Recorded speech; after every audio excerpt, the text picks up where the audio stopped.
to high single figures or low double figures, a little bit chillier for northern Scotland.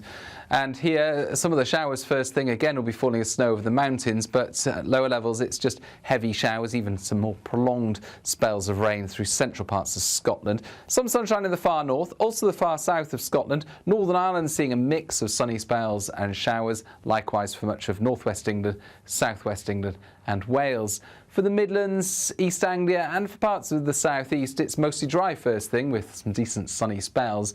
But for all of the UK, we've got this gusty westerly breeze. That's going to be particularly strong over the Pennines and just to the east of the Pennines through the morning especially. And that's going to continue to bring showers in from the west. Some prolonged rain pushing into Cornwall, parts of Devon by the afternoon, and those heavy showers across western Scotland just coming in thick and fast. Away from that, we do have some sunshine, but on Wednesday, the more prolonged rain in the southwest spreads more widely to much of the southern two-thirds of the UK, particularly Wales, the southwest of England, and later on the Midlands. To the north, northern England, Scotland, Northern Ireland, another day of bright spells, but also some heavy showers and some mountain snow for Scotland. Staying mixed Thursday and Friday with the chance of some stronger winds at times. Today's outlook: cool, calm, and completely horizontal. Boxed Aircon sponsors the weather on GB News. Well, good news if you care about this kind of stuff. Small boat migrants are going to be housed in military barracks. Apparently one in Scotland, one in the south of England. Prince Andrew is still dragging his heels on leaving Royal Lodge. Apparently he wants two homes, one for him and one for his ex-wife, which is bizarre, really. And Rachel Reeves being warned against a mansion tax as well. All of that and much more. Stay tuned.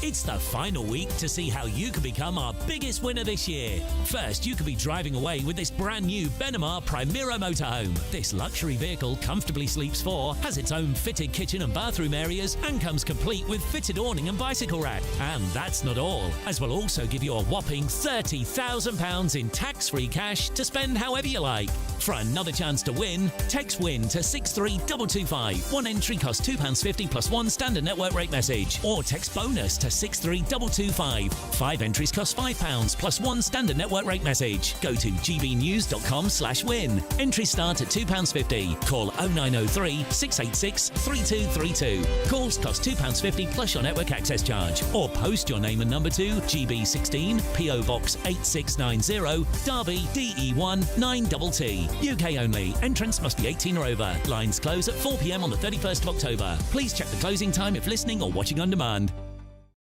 Westminster's full of talk, but out here, it's the real world. Am I allowed to talk now? No, that's it. This is where it matters. Real people and real lives. That's what politics is all about. In fact, has Trump made a good start? No. Straight answers, no spin, and just a couple of pints. How many fingers have I got up? About 10. So join me for Lee Anderson's Real World every Friday at 7 p.m. only on GB News. The People's Channel, Britain's news channel.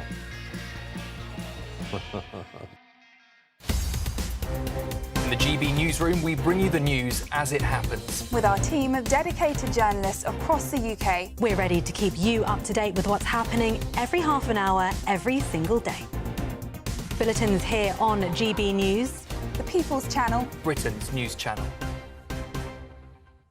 Hi, I'm Michelle Dewberry, and my show is your opportunity to cut through all the noise and dive in headfirst to some robust debates. Ideas clash. Situation, isn't it? No, because the failure is... You're deliberately avoiding my point. Nothing's held back. And if you think this is the end of it, wait for more. And we do not shy away from the difficult stuff. Sometimes I want to shake people and say, if only you understood. So join me on Jubes & Co. weeknights at 6 p.m. only on GB News, Britain's news channel.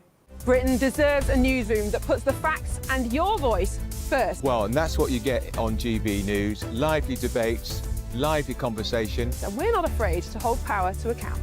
And each other. So join me, Andrew Pierce. And me, Miriam Gates, for Britain's Newsroom, weekdays from 9:30 on GB News. No matter the state it's in, this is our nation. Join me, Jacob Rees-Mogg, for a genuine, honest discussion on where we have been, where we are going, and where we are with the people who set the direction. Tune in to State of the Nation every Monday to Thursday, 8 to 9 o'clock. Only on GB News.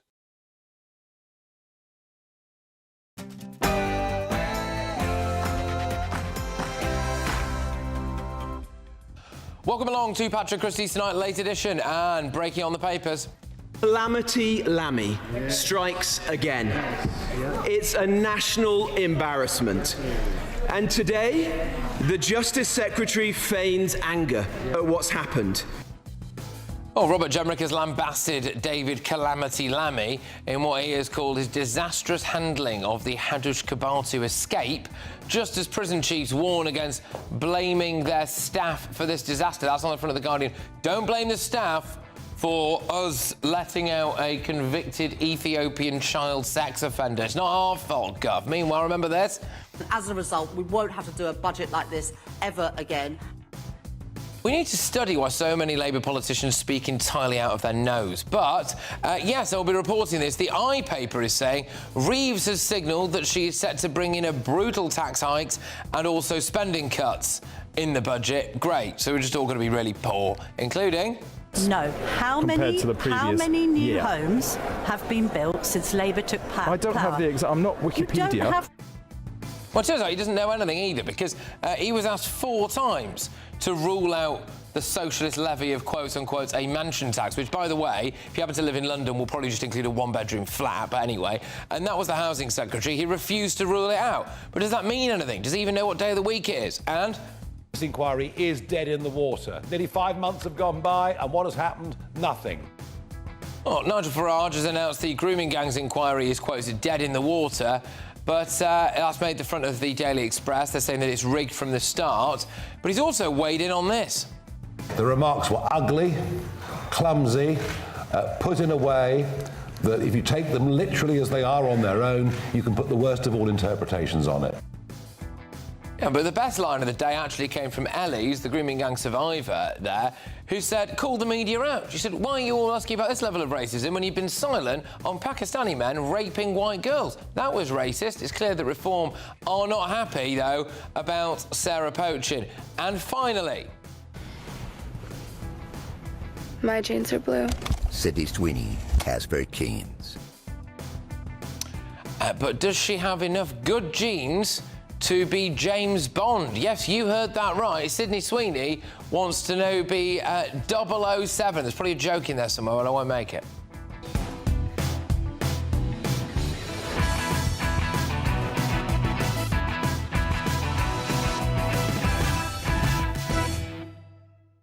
Joining us this evening is the former editor of The Sun, Kelvin Mackenzie, journalist and broadcaster Benjamin Butterworth, and GB News contributor and comedian Archie Manners. But let's get those headlines with Sam.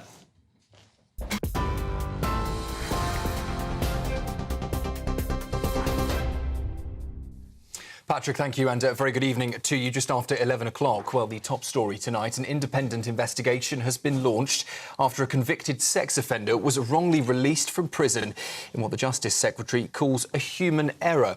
David Lammy told MPs today the inquiry will uncover how Hadush Kabatu was freed from HMP Chelmsford instead of being deported, sparking a 48-hour manhunt before his rearrest in North London.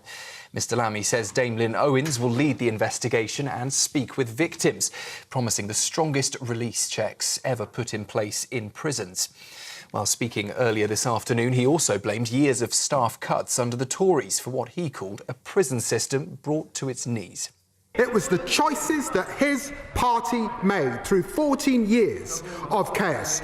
They said that they were the government of security and safety. They oversaw rising violent crime and crumbling courts and crumbling prisons. Violence went up in our prisons. Self-harm went up in our prisons. Drug abuse went up in our prisons. And prison officer numbers were cut under his watch. And he comes here and has the brass neck to give the impression that this started just 14 months ago. Nigel Farage says the government's grooming gangs inquiry is dead in the water, calling it too slow, too broad and lacking real accountability. The Reform leader says Parliament should now step up and lead its own investigation, using what he called its extraordinary powers to uncover the truth. He was joined earlier by survivor Eliane Reynolds, who's quit the government's panel. She claims victims were silenced and said the process was gaslighty, degrading and manipulative. A ruthless Romanian gang that drugged, raped and trafficked women in Dundee has been jailed today for a total of 68 years. The 5 gang members, 4 men and 1 woman, were convicted of dozens of offences after a major police investigation uncovered a network exploiting vulnerable women in brothels across Tayside. The ringleader, described in court as a smirking and winking pimp, was sentenced to 20 years behind bars, with 4 more on supervision. A scathing report has said the Home Office has squandered billions of pounds of taxpayers' money on asylum hotels. MPs on the Home Affairs Committee have branded the system chaotic, failed and expensive, warning Sir Keir Starmer's government risks losing public trust without a clear plan to fix it. The Home Office insists it's furious about the number of migrants still in hotels and says every single one must be closed. And 2 Just Stop Oil activists who broke into Stansted Airport and vandalised private jets, believed to be targeting Taylor Swift's plane, have avoided jail time. Jennifer Kowalski and Cole MacDonald cut through fencing with an angle grinder before spray painting 2 aircraft last June. They were convicted of criminal damage, but a judge today has suspended their sentences. 5 months for Kowalski and 6 weeks for MacDonald. Those are the headlines. That's it from me for this evening. More from the newsroom, 9:30 tomorrow morning. Now, though, it's over to Patrick.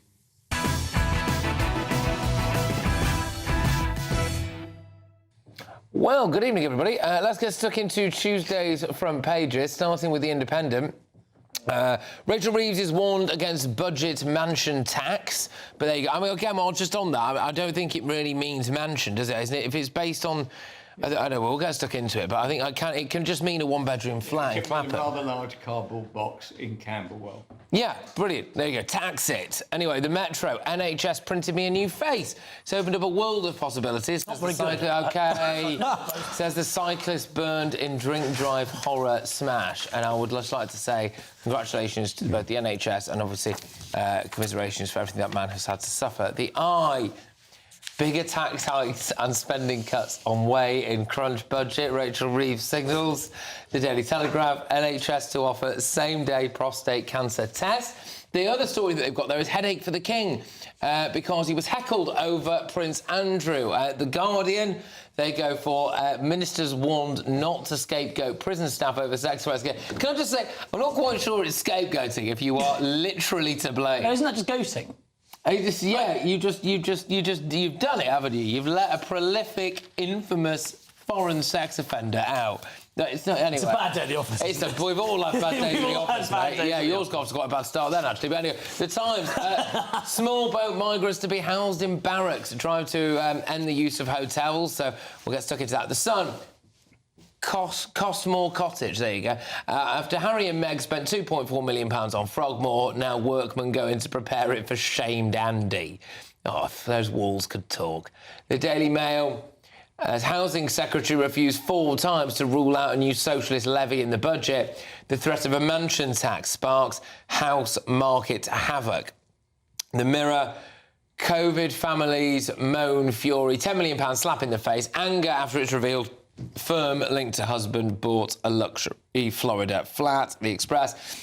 As Reform demands MPs take over the rape scandal inquiry, 1 victim blast at the grooming gang probe was rigged from the start. We're going to start there, actually. Can I just say, we've got a clip that we can play pretty much straight off the bat here. So this is Ellie Reynolds, who is a rape gang survivor.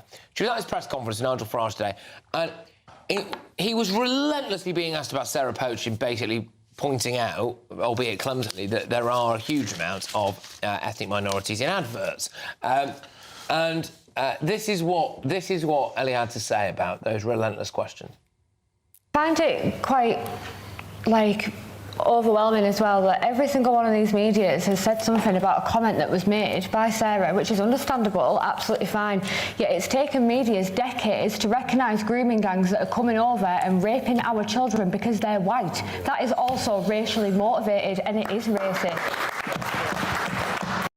Yeah, fantastic. Playing the media at their own game there. Completely ignored the racist rape of white girls. But, you know, if Sarah Poaching says that there's some ethnic minorities in adverts, that's the big story. Let's just listen to the actual bit that's made the Express's front page, saying that it was rigged from the start.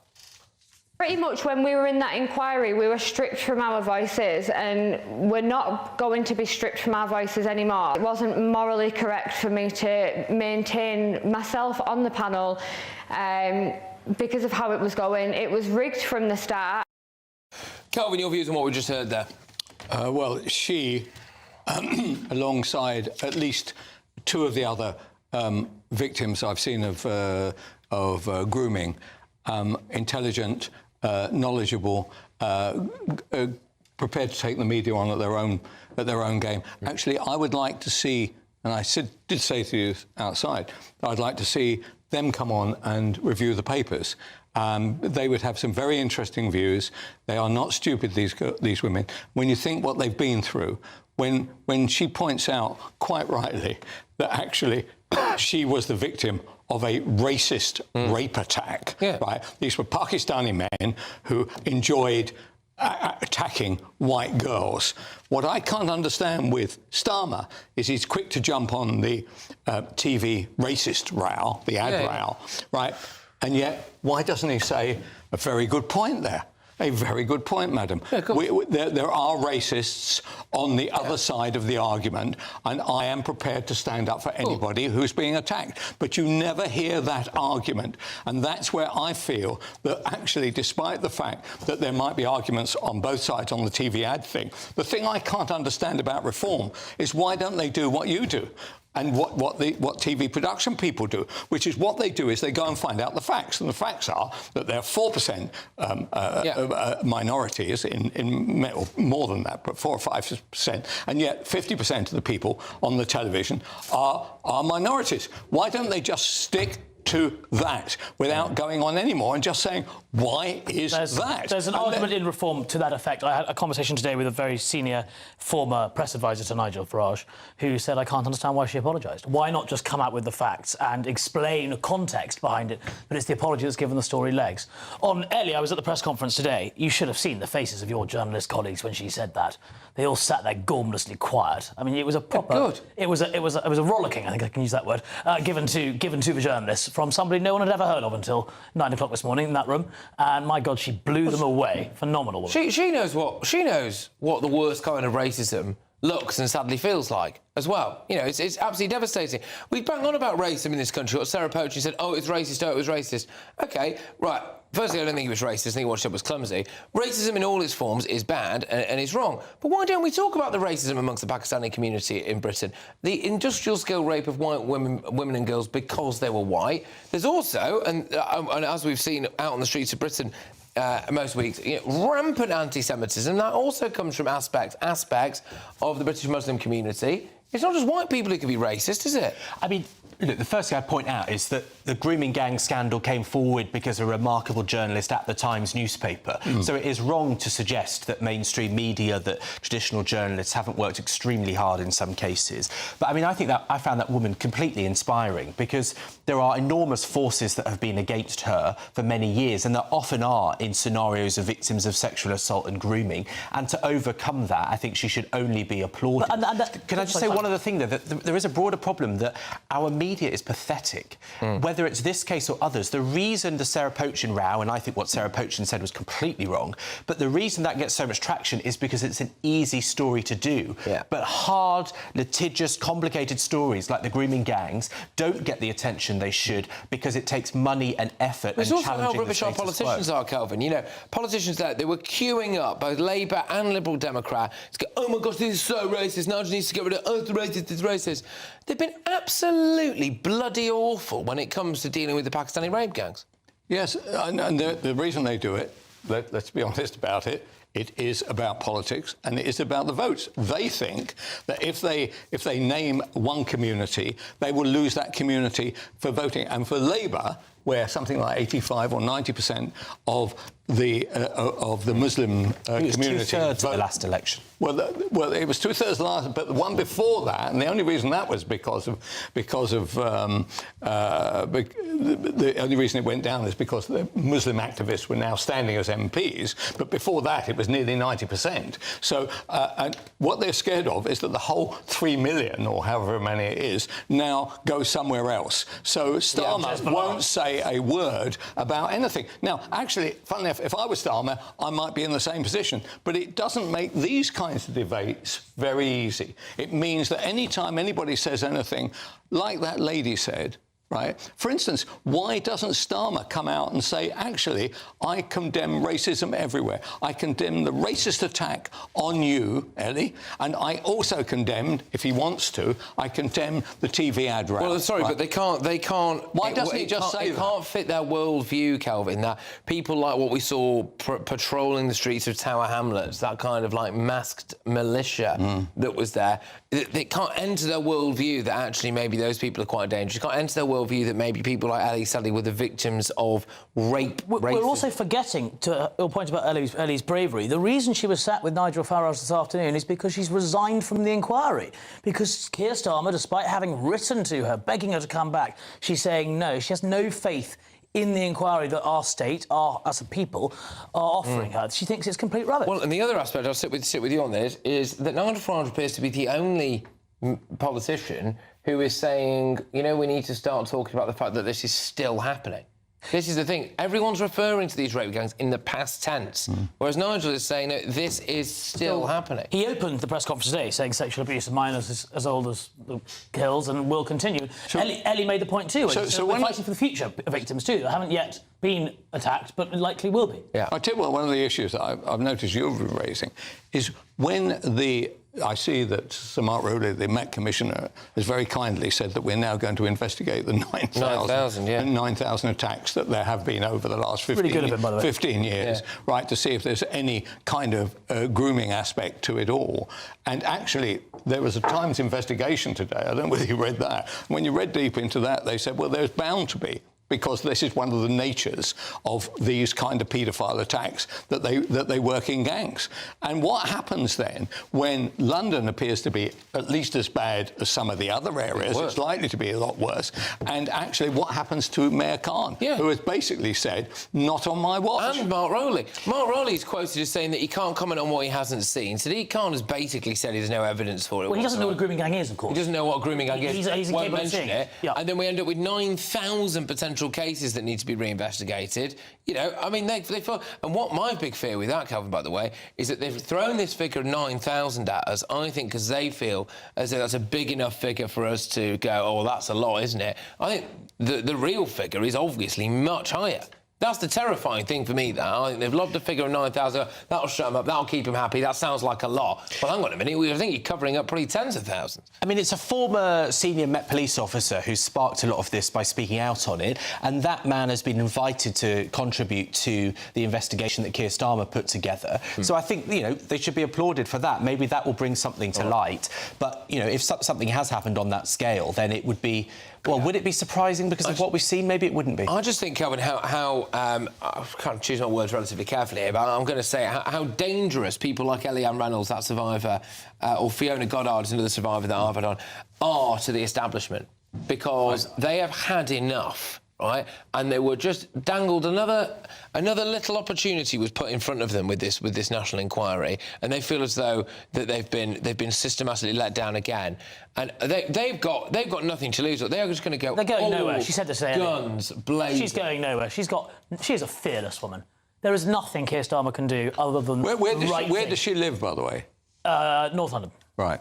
Okay. And is she politically adept in the sense that has she got political ambitions at all? I don't believe so. I think she's got ambitions to get justice and the truth. Now, beyond that, who knows? But she was asked today why Nigel Farage. Yeah.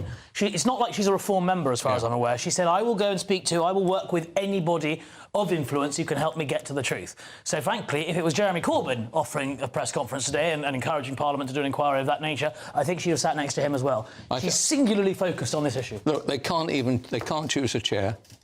They can't keep the most important body of this inquiry together anymore, right? These people have quit. So without them having their input, the lady who is the actual lady who is supposed to look after these victims, right, she has said already that she doesn't believe it should be narrowly connected with just the grooming gangs. It should be a wider inquiry. Which is why 5 of them have quit. The other 5 that remained were not victims of grooming gang. They were still victims. It's still have been to hell and back. Yeah. But the 5 that have quit are making the argument that actually our circumstances are materially different just to merit our own inquiry because of the Pakistani nature of what they went through. Yeah. Then they've had Jess Phillips claim that these 5 are lying, the safeguarding minister. It's on and on and on. But well, look, we're going to, and I'm glad, I'm very glad. I mean, just immensely proud of these women who have, like you said, been through hell and back. I mean, unimaginable horrors, who have now waived their anonymity to begin with, have come out and have decided now to put themselves front and centre, taking immense courage, taking absolutely no prisoners with it as well. This is going to get unbelievably messy for this Labour government. You thought they could control these women? No, not a chance. We've got to read this out from the Labour Party chairwoman, Anna Turley. It said, "The exploitation of children by grooming gangs is an appalling scandal, and this Labour government is determined to deliver justice for the survivors. As the Prime Minister and Home Secretary promised the survivors, the scope of the inquiry will not change. It will examine the ethnicity and religion of offenders, have full powers to compel witnesses and uncover the truth." Well, good luck with that, I suppose. Coming up in just a moment... We need to close all asylum hotels, and we need to do so for good. But expensive asylum hotels will be closed. To bring the number of hotels down, to end the use of hotels. Yeah, I mean, another specific choice of language there, of course, they're not reducing the number of illegal immigrants. It turns out they're just going to put them in military barracks now, so I'll tell you where they are next. Stay tuned.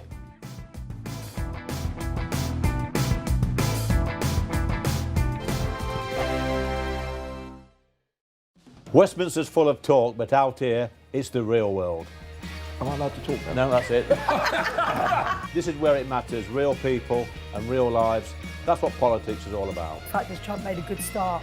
No. Straight answers, no spin, and just a couple of pints. How many fingers have I ever got up? About 10. So join me for Lee Anderson's Real World every Friday at 7 p.m, only on GB News. The People's Channel, Britain's news channel. This is GB News, Britain's news channel. Dramatic scenes in a North London street as police move in to arrest members of an organised crime gang. Inside their vehicle, evidence of a multi-million-pound trade in phone theft. A large number of stolen smartphones are discovered, all wrapped in tinfoil to block any phone signal and prevent their owners tracing them.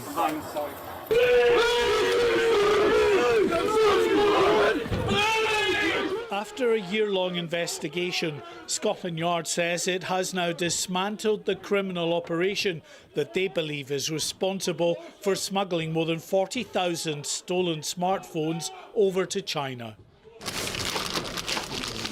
Officers have now recovered thousands of stolen smartphones as their investigation continues. Many of the handsets stolen in street robberies end up in shops like this. Officers recovered multiple stolen phones and arrested 2 men on suspicion of money laundering after finding £40,000 in cash. So my warning to people that are involved in this criminal enterprise, whether it be shop workers, the shopkeepers, or even the faceless enterprise businessmen who own multiple different venues, is that you may have felt like you were acting with impunity and that we weren't coming after you and we couldn't come after you, and that actually the crime pays. So if eventually we do come, then that's just a business loss. Is that we are coming after you, we are going to come and conduct warrants, not just on your business premises, but we will target you at home, we'll target you in your cars. Nowhere is safe to conduct criminal enterprise. GB News, the People's Channel.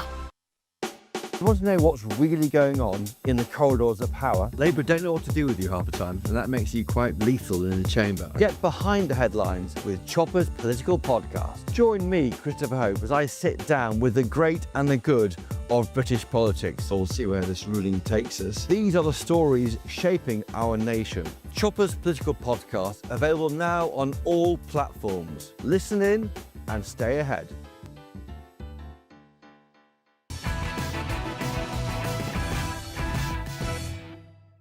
Welcome back to the latest edition. Let's have a look at the Times newspaper front page for Tuesday. Small boat migrants are going to be housed in barracks. It's a drive to end the migrant hotels within a year. So, apparently, they are going to be housed in two... or hosed if you had anything to do with it, wouldn't you? They could be hosed or hazed. In 2 army barracks, 1 in Scotland and 1 in the south of England from next month. It's a total of 900 of them, though. Plans to house one of them in Cameron Barracks in Inverness and then Crowborough Army Training Camp in East Sussex. Well, I suppose we don't have a military anymore to speak of, so we might as well... I mean, the jokes write themselves there, don't they? Fighting age men, putting them in military barracks, you know, all of that stuff. But it's only 900 of them, so that leaves Kelvin...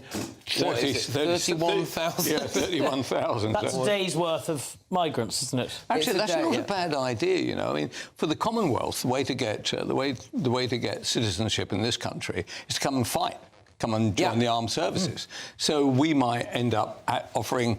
I think it's terrible. You're going to give people coming from Afghanistan on a small boat, give them a gun and say, come and join the army. Well, actually, no, they can bring their own. They do bring their own. Matapasa has his own tattooed on his head. Yeah, I've actually got a story tomorrow night at 9 p.m. about something very similar to this, which I wish I'd done today now, but I've got it tomorrow for you anyway. It involves guns and it involves a migrant being housed somewhere, so stay tuned for that. But yeah, I mean, but this is the... Is it worth it? I mean, we're not deported. Well, look, anything... The problem is we're completely trapped. I mean, I think you made the point off air that actually we are now talking endlessly about the same issue. We're talking about either the migrants or we're talking about what a terrible person Andrew is and what a shocking ex-wife he's got. Paedophiles. It's the same. I come on every week. It's the same 3 subjects. It's hard to find a new angle on these things. I'm glad that you differentiated Prince Andrew and the word paedophile. Yes, I did. Save me a job. No evidence that Prince Andrew's a paedophile. There is no sense.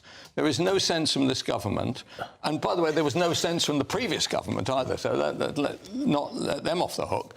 That we are going to solve the small boat situation, you know, within a matter of years. And people criticise Farage endlessly, and everybody's a racist, and everybody's this, and everybody's that. My bet is that his polling is not affected by 1 point on this issue, because people vote on the constant drip, drip, drip. And in this case, they can't see how the migration issue is going to be solved by the current government or the previous government. I think people probably have made their mind up on this, and it's not in a favourable way for Keir Starmer's government. But if you actually look at the story, Keir Starmer previously said he wanted to end the use of migrant hotels by 2029, probably the time of the next election.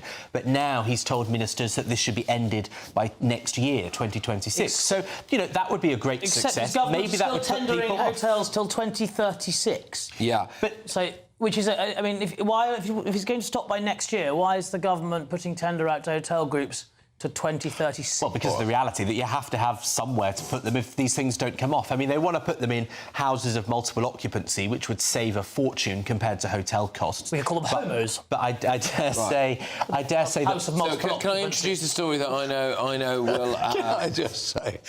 They're not called homos. No, they are, because if we put them in a house of multiple occupancy, the acronym could be HOMO, couldn't it? Yeah. That's quite good. Well, that might put some of them off, actually. Where do you live? I live next to a bunch of homos. I'm not. I mean, it might... Look, hey, we've tried everything else. It might be the best joke I've ever made on GBNews. Rwanda wasn't it. Romos. No, I don't like where we're going with this. Right, OK. Can I introduce something that I know will make you laugh, Calvin? OK? Go on. So there was a football match played in Southwark, which wants to become an area of sanctuary. Yeah. Well, I used to live in Southwark, so I do know that. Between 2 different migrant hotels. So both migrant hotels, one was a Best Western in Peckham, and they played migrants from Driscoll House on the Old Kent Road. Right? I know that. My ex-wife used to live on that. Right. What, the hotel?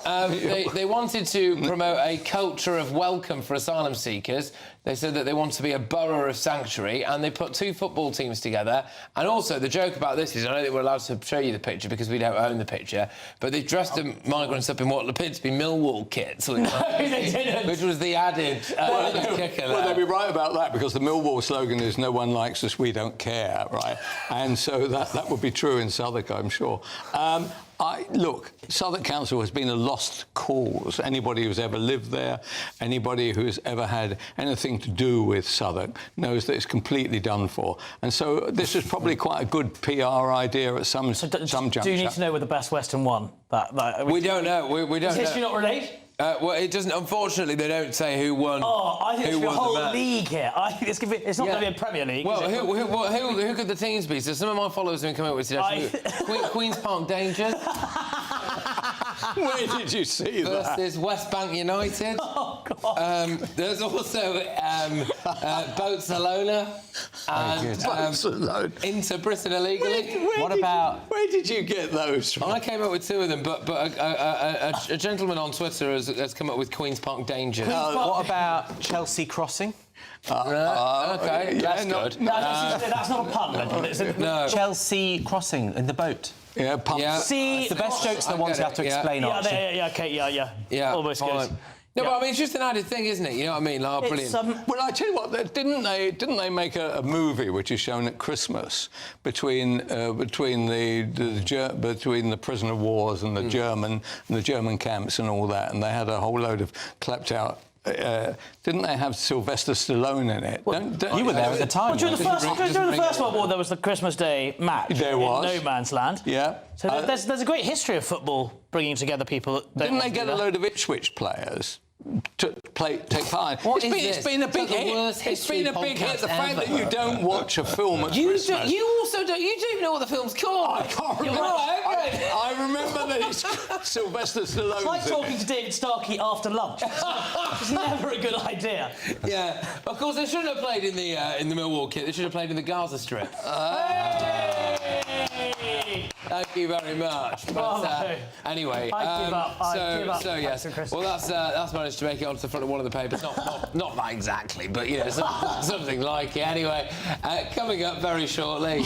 How long have you known about Andrew and Epstein? Have you asked the police to cover up for Andrew? On the front of several different newspapers is the unrelenting tidal wave of Prince Andrew. Apparently he wants not one but two cottages, one of which for his ex-wife. Of course, I'm joined, thankfully, now by a man who knows a thing or two about giving property to his ex-wife, so we'll talk about that when we come back.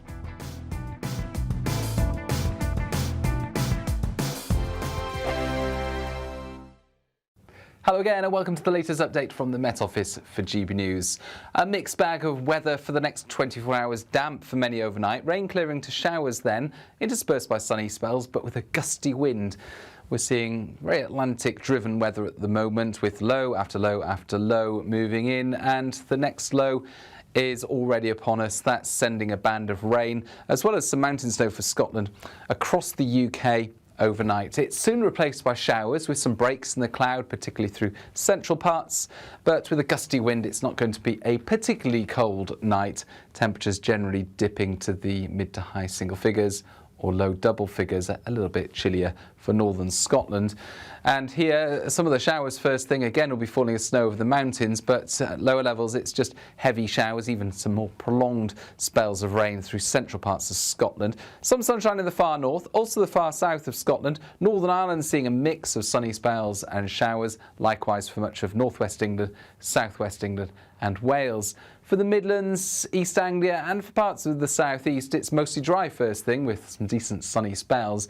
But for all of the UK, we've got this gusty westerly breeze. That's going to be particularly strong over the Pennines and just to the east of the Pennines through the morning especially. And that's going to continue to bring showers in from the west. Some prolonged rain pushing into Cornwall, parts of Devon by the afternoon, and those heavy showers across western Scotland just coming in thick and fast. Away from that, we do have some sunshine, but on Wednesday, the more prolonged rain in the southwest spreads more widely to much of the southern two-thirds of the UK, particularly Wales, the southwest of England, and later on the Midlands. To the north, northern England, Scotland, Northern Ireland, another day of bright spells, but also some heavy showers and some mountain snow for Scotland. Staying mixed Thursday and Friday with the chance of some stronger winds at times. Decisions made in Washington aren't just shaping America, they're shaping Britain too. From migration to global security, from crime to health, Whatever happens in the White House today will be felt in your town or city tomorrow. That's why The Late Show is live from Washington, D.C. Cutting through the politics to show you what it all means for Britain. The Late Show live every night at midnight. Only on GB News, Britain's news channel. Hi, I'm Michelle Dewberry, and my show is your opportunity to cut through all the noise and dive in headfirst to some robust debates. Ideas clash. Situation, no, isn't it? No, Because the failure is you're deliberately avoiding my point. Nothing's held back. And if you think this is the end of it, wait for more. And we do not shy away from the difficult stuff. Sometimes I want to shake people and say, if only you understood. So join me on Jubes & Co. weeknights at 6 p.m, only on GB News, Britain's news channel.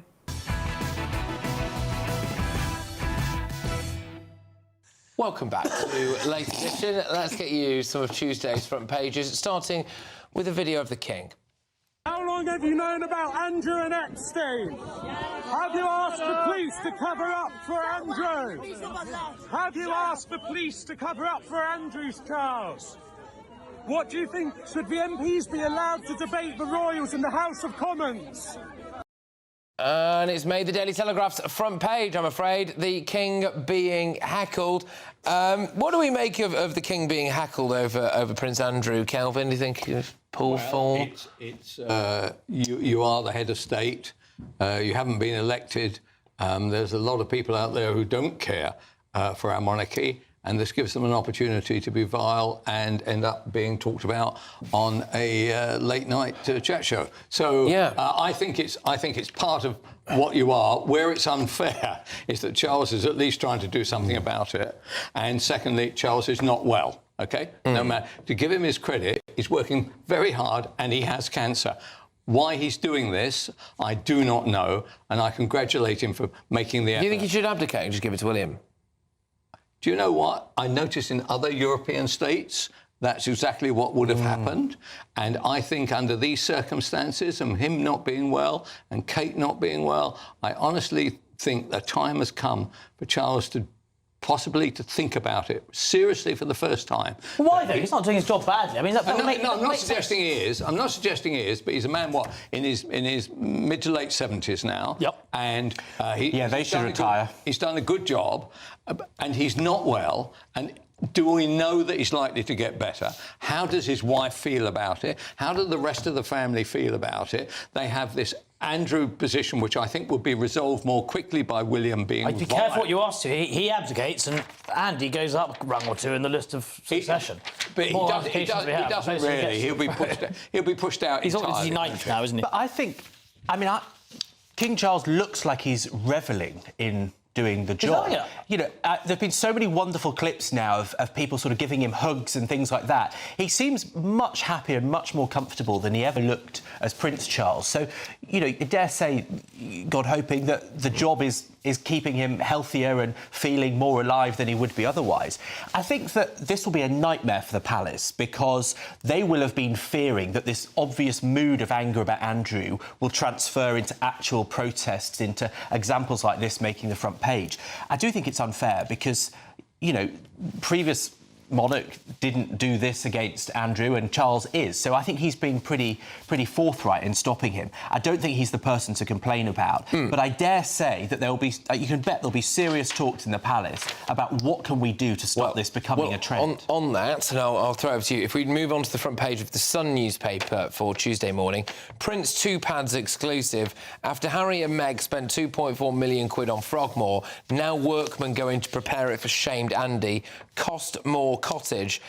So this is Frogmore Cottage that it looks as though Prince Andrew is going to get. But now he also wants a property for Sarah Ferguson. Yes, it strikes me that if the anger is that Prince Andrew's living in a grace and favour pad, this isn't going to fix that. It's another grace and favour pad. And then he wants another grace and favour pad for the former Duchess of York. So I don't know why the palace think this is going to work. It seems to me that he needs to quietly bugger off to no man's I don't quite get what leverage he's got, though. This is the thing, I don't get what leverage he's got. He's got leverage of being the brother of the person what makes the decisions. You've got to remember, behind all of this, there is a family. There are two girls who are very close to Prince William. There are Duchess of York is now back in the fold, much more than she ever was when Prince Philip was alive. So there are, there's familial relationships here. It's hard to cast out a member of your family. Imagine casting out your brother. It's difficult. Are you saying that Fergie is still considered a member of the family? Well, I mean, she still lives with Prince Andrew. She still turns up at events. But if you read that Sun story of yesterday, they made quite clear that they can't stand each other now. I don't know how true that is, but that sounds rather convenient for her, to be honest. I think I remember I was at an awards and Sarah Ferguson was doing interviews backstage, and everyone was being really rather pathetic and asking her about the award. And so I said, "Are you not ashamed about what happened with Andrew?" I've never seen someone bolt out of a room so fast. So she really wasn't that gutsy when she was getting away with it. Well, there you go. OK, so that's the royal latest. Let me bring you up the Daily Mail's front page now, which is threat of a mansion tax sparks house market havoc. The housing secretary, who, as you will have heard earlier on, couldn't tell Camilla Tominey how many houses he was building, now also can't say whether or not there's going to be a new socialist levy in the budget. Labour's plan to hammer homeowners with the new mansion tax is hanging like a sword of Damocles over the housing market after Housing Secretary Steve Reed refused 4 times to rule out the proposal yesterday. So just to be exact, what is this proposal? Under the plan, owners of properties worth at least £2 million would face a charge of 1% of any amount over that value. Now Prince Andrew's tax dodging, isn't he? He's going to move down from the big one to the small. So the equivalent of an annual bill of £10,000 for a home worth £3 million. So if you own a home worth £3 million, excuse me, sorry, you'd have to just pay 10 grand a year to live there. There's 2 things. That story is old hat. Anybody who has a house, we're say in the home counties rather than in central London, in which correctly a cardboard box can be worth £3 million. Right, already knows that this has been going on since, I would say, probably May or April of this year. And house prices are at the top end, so the skint and the dim, and everybody who votes socialist will be delighted about this, is that, in fact, the house prices have already been in full-scale collapse. So this is not new, and come November the 26th, something will happen. I don't believe that a mansion tax will happen, but I believe that there might be a capital gains aspect to it, and in which case that will be painful. I'm sorry, but where's this coming from? OK, so you live in a house that's now worth £3 million. You have to find 10 grand, just £10,000 a year just to live there, on top of all your other tax and everything like that. It's a lot of mad. I think it's a good idea. Frankly, the real thing... What price house do you live in, then? Less than £2 million. Unlike you, I strongly suspect. So maybe there's a vested interest. But I've lived in my house. I've lived in my house for 20 years, right? And if you took inflation and the money I've spent on it, right, why is it that I would be taxed in this way? OK, but hang on. Right, nobody will drop a tear. Nobody will drop a tear for anybody living in a large house. I get that. But is it reasonable? And I don't think it is, and I don't think they'll do it. It's just not reasonable to ask someone to tax something they've already bought. But hang on, it's the value ridiculous. Also, where that money's going. In many of these cases, we can have more illegal migrant football matches. Fantastic. It is unearned income. The value of houses. If you're 80 and live in a £2 million house, 90% of that value is just invented in the air because of the passage of time, not what you've earned. And so if you were to tax it for the elderly, they might well sell it. That is not true. If you put they didn't down take a £2 million mortgage. It's not true. It's not true. If you took that same money, if you take, for instance, what I did, say, 20 years ago, OK? So I am damn near 80, right? So I took, say, 1.4 million and bought a house 20 years ago, and now today that house is worth whatever it's worth.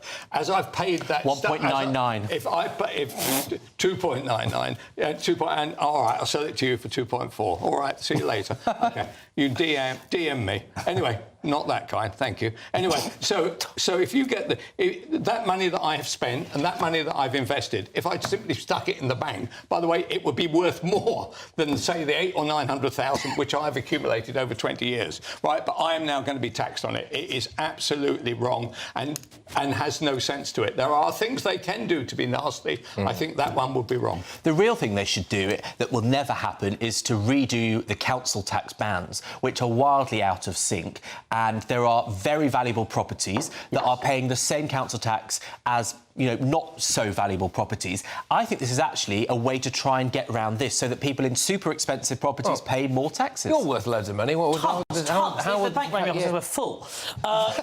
They just go, so we can't take any more. Can you stop? Stop it. No, of course not. It's a joke. It's a complete joke. It's also rather pointless because the budget will have been written. It's going to be with the ABR now. So we're all coming onto this a little bit too late. I'm sure she's going to... Anything Rachel Reeves can look at, she can tax, as far as I can tell. Well, especially if she's taking advice from Torsten Bell. Well, apparently Torsten Bell is actually running the entire show because Rachel Reeves he is wants not to very tax well. everything. Like he wants to tax the air we breathe. Yeah, he would love that. He would love that. He'd like. It's a disgrace to live in something that's I think you completely overlook a really palpable sense of anger in this country that there is a very small slither of society that has had things really easy, that has not had to play by the rules, who's been rewarded disproportionately. Asylum seekers, illegal immigrants. You're describing illegal immigrants. People that live in £3 million quid houses. Well, what about all them? Motability vehicles. Have you seen the motability vehicle checker that you can do now? You've seen these estate agents doing these slick videos. You know, it's like, right, I'm at a property here in Bradford. I won't do the accent. I say this, and then someone gets the number plate of the brand new BMW behind them, and it turns out it's a motability vehicle. So that their nan's got a bad hip, but they also live with. He's got a bad hip. They've got a motability vehicle. He's driving around in a brand new Audi. You know, and it's like everyone's at it. I think that's obviously an exaggeration. It's not.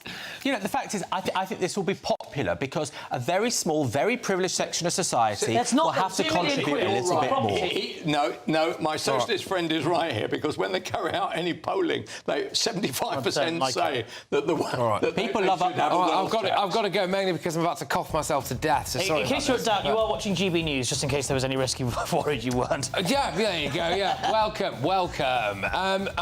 Right, coming up after the break. My jeans are blue. Sydney Sweeney has very keens. Welcome. Yeah, we're going to find out whether or not Sydney Sweeney could be the new James Bond. Stay tuned. I forecast a perfect holiday in the sun. Weather looking good then? For sure, and no worries about our travel insurance. All Clear Travel Insurance sponsors GB News Travel Destinations Forecast. Hello, here's your latest holiday sun forecast brought to you by the Met Office. Western parts of the Med are set to see some thundery showers over the next few days, but mostly fine further east. So on Tuesday, the Canaries look fine, but across Madeira and certainly parts of Portugal, some heavy outbreaks of rain developing at times. The central part of the Med not looking too bad, isolated showers, some fairly warm sunshine. Some warm sunshine in the east too, but also some thundery showers. And over the next few days, we hold on to thundery showers in the west, mostly fine though the further east you go. All Clear Travel Insurance sponsors GB News Travel Destinations Forecast. In the GB newsroom, we bring you the news as it happens. With our team of dedicated journalists across the UK, we're ready to keep you up to date with what's happening every half an hour, every single day. Bulletins here on GB News, the People's Channel, Britain's news channel. Westminster's full of talk, but out here, it's the real world. Am I allowed to talk No, now? that's it. This is where it matters, real people and real lives. That's what politics is all about. In fact, has Trump made a good start? No. Straight answers, no spin, and just a couple of pints. How many fingers have I ever got up? About 10. So join me for Lee Anderson's Real World every Friday at 7 p.m. only on GB News. The People's Channel, Britain's news channel. You want to know what's really going on in the corridors of power? Labour don't know what to do with you half the time, and that makes you quite lethal in the chamber. Get behind the headlines with Chopper's political podcast. Join me, Christopher Hope, as I sit down with the great and the good of British politics. We'll see where this ruling takes us. These are the stories shaping our nation. Chopper's political podcast, available now on all platforms. Listen in and stay ahead. From the school run to the home run, watch a new show for all of Britain. So he can say whatever he wants. A straight-talking show where all voices are heard. And, you know, when are we going to stop talking about smashing the gangs and actually do it? With the stories that matter from every part of our country. There's a bit of a crash landing there for your Chancellor. Bold, fearless and standing up for you. That's me, Martin Daubney, 3 p.m. till 6 p.m, weekdays, here only on GB News. The People's Channel, Britain's news channel. Hi, I'm Michelle Dewberry, and my show is your opportunity to cut through all the noise and dive in headfirst to some robust debates. Ideas clash. Situation, No, isn't it? no, Because the failure is you're deliberately avoiding my point. Nothing's held back, And if you think this is the end of it, wait for more. and we do not shy away from the difficult stuff. Sometimes I want to shake people and say, if only you understood. So join me on Jubes & Co. weeknights at 6 p.m, only on GB News, Britain's news channel.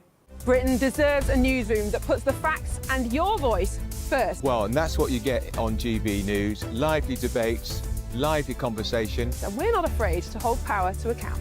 And each other. So join me, Andrew Pierce. And me, Miriam Gates, for Britain's Newsroom, weekdays from 9:30 on GB News. No matter the state it's in, this is our nation. Join me, Jacob Rees-Mogg, for a genuine, honest discussion on where we have been, where we are going, and where we are with the people who set the direction. Tune in to State of the Nation every Monday to Thursday, 8 to 9 o'clock. Only on GB News.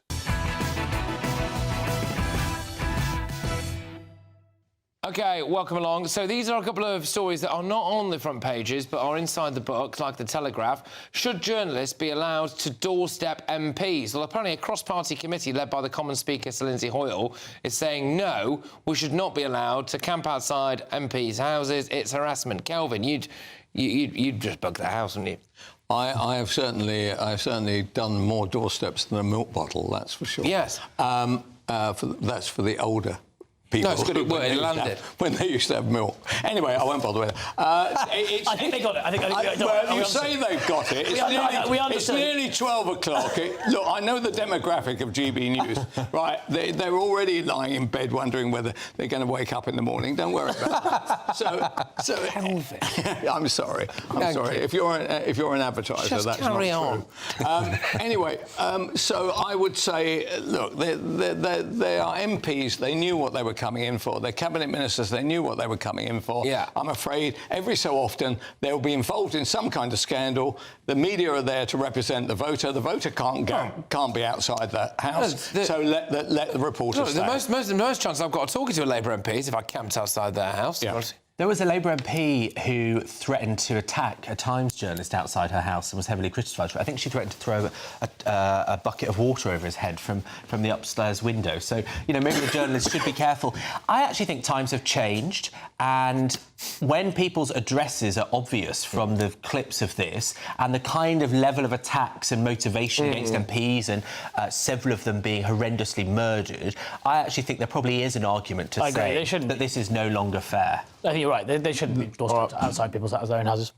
We've just about got time to squeeze this in.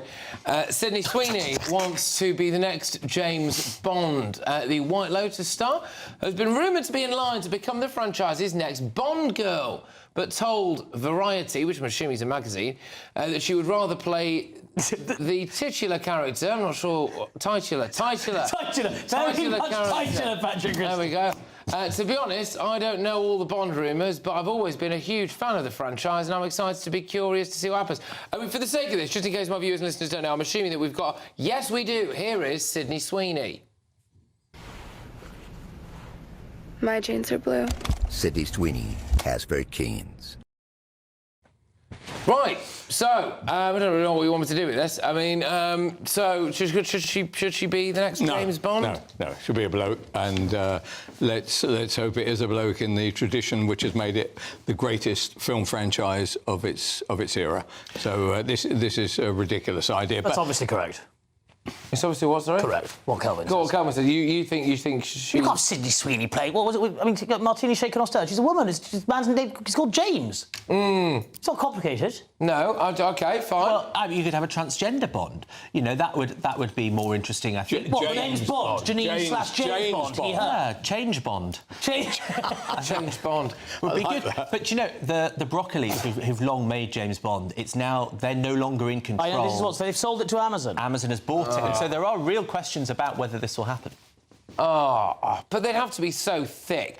You know, who's going to play it? Dylan Mulvaney? It's not, guys, it's not going to happen. There's no way we we're going to needn't have worry about Janine it. Bond or Jenny Bond. We've got Jenny We've Bond. already got a Jenny Bond. We don't We need have another got one. Jenny Bond, very different show. We don't need another one. Very different show. Yes. Anyway, well, there you go. I mean, that's your news, I suppose. Right. So let me round off with the front pages. Just to give you a complete recap of Tuesday's front pages. The Independent. Rachel Reeves is warned against budget mansion tax. This has made 2 or 3 front pages, by the way. The Metro. NHS printed me a new face. It opened up a world of possibilities, says the cyclist who was burned in a drink-drive horror smash. The Eye. Bigger tax hikes and spending cuts on the way in a crunch budget. Rachel Reeves signals, I just wonder if this is really going to finish Labour off, this budget. But The Guardian, ministers have warned not to scapegoat prison staff over sex offence case.